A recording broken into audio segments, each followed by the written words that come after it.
शनिवार को जब पीएम मोदी ब्यूनस आयर्स पहुंचे तो होटल के बाहर भारतीय समुदाय के लोगों ने गर्मजोशी से उनका स्वागत किया। मोदी का यह अर्जेंटीना का दूसरा दौरा है। इससे पहले वे 2018 में G20 समिट के लिए यहां आए थे। इस बार का दौरा विशेष है क्योंकि इस दौरान भारत और अर्जेंटीना के बीच कई अहम समझौतों पर हस्ताक्षर होने की संभावना है। द्विपक्षीय वार्ता और संभावित समझौते। प्रधानमंत्री मोदी और अर्जेंटीना के राष्ट्रपति जेवियर मिलाई के बीच आज द्विपक्षीय वार्ता होगी। इस बातचीत में डिफेंस, कृषि, ऊर्जा, परमाणु सहयोग, व्यापार और निवेश जैसे विषयों पर चर्चा होगी। विशेष ध्यान लिथियम सप्लाई पर है, जो भारत की ऊर्जा सुरक्षा नीति के लिए बेहद अहम माना जा रहा है। लिथियम सहयोग भारत की बड़ी प्राथमिकता। अर्जेंटीना दुनिया का तीसरा सबसे बड़ा लिथियम भंडार रखने वाला देश है। भारत, जो अभी तक लिथियम के लिए काफी हद तक चीन पर निर्भर रहा है, अब अर्जेंटीना के साथ मिलकर इस क्षेत्र में साझा खनन और आपूर्ति की रणनीति पर काम कर रहा है। जनवरी 2024 में भारत की सरकारी कंपनी खनिज विदेश इंडिया लिमिटेड कबिल और अर्जेंटीना सरकार के बीच लिथियम माइनिंग के लिए 200 करोड़ रुपए के समझौते पर हस्ताक्षर हो चुके हैं। इसके तहत भारत को अर्जेंटीना में 5 लिथियम ब्राइन ब्लॉक आवंटित किए जाएंगे। इसके बाद 19 फरवरी 2025 को दोनों देशों ने लिथियम खोज और खनन में सहयोग को लेकर एक और समझौता ज्ञापन MOU साइन किया। यह कदम भारत की चीन पर निर्भरता कम करने की दिशा में अहम माना जा रहा है। भारत अर्जेंटीना व्यापार संबंधों की स्थिति। भारत अर्जेंटीना का चौथा सबसे बड़ा व्यापारिक साझेदार। 2019 से 2022 के बीच दोनों देशों के बीच द्विपक्षीय व्यापार $6.4 बिलियन,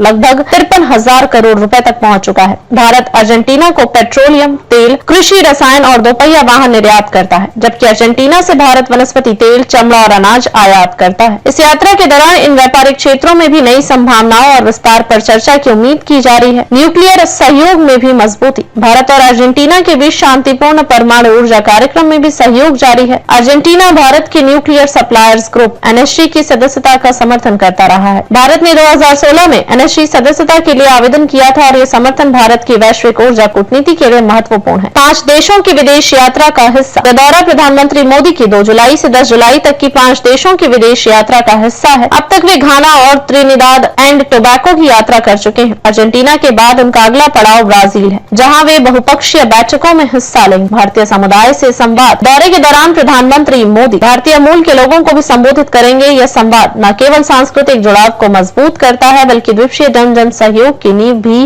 रखता है। निष्कर्ष, प्रधानमंत्री मोदी की यात्रा भारत अर्जेंटीना रिश्तों को एक नई ऊंचाई देने की ओर बढ़ रही है। विशेष रूप से लिथियम सप्लाई और ऊर्जा क्षेत्र में सहयोग भारत की हरित ऊर्जा क्रांति और रणनीतिक आत्मनिर्भरता के लिए निर्णायक हो सकती है। क्या अर्जेंटीना के साथ यह सहयोग भारत को वैश्विक ऊर्जा राजनीति में मजबूत बनाएगा? क्या चीन पर निर्भरता घटाकर भारत वैश्विक स्तर पर नई भूमिका निभा सकेगा? इन सभी सवालों के जवाब आने वाले समय में और स्पष्ट होंगे, लेकिन इतना तय है कि यह यात्रा भारत के भविष्य की ऊर्जा सुरक्षा के लिहाज से बेहद अहम है।